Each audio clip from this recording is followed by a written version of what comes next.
Hello everyone! In this video, I'll show you how to change your Leica mobile number quickly and easily. To get started, you'll need to port your existing number to a new Leica mobile SIM.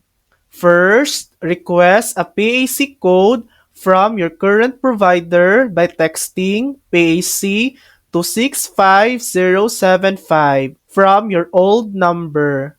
Once you receive your PAC code, get a new Leica mobile SIM card. Next, go to the Leica mobile website and fill out the porting form.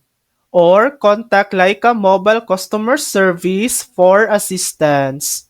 Enter your PAC code and use SIM details, then wait for confirmation. The transfer usually completes within 1 business day.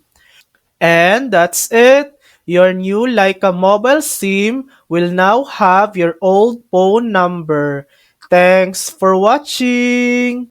If this video helped you, please like and subscribe for more helpful tutorials.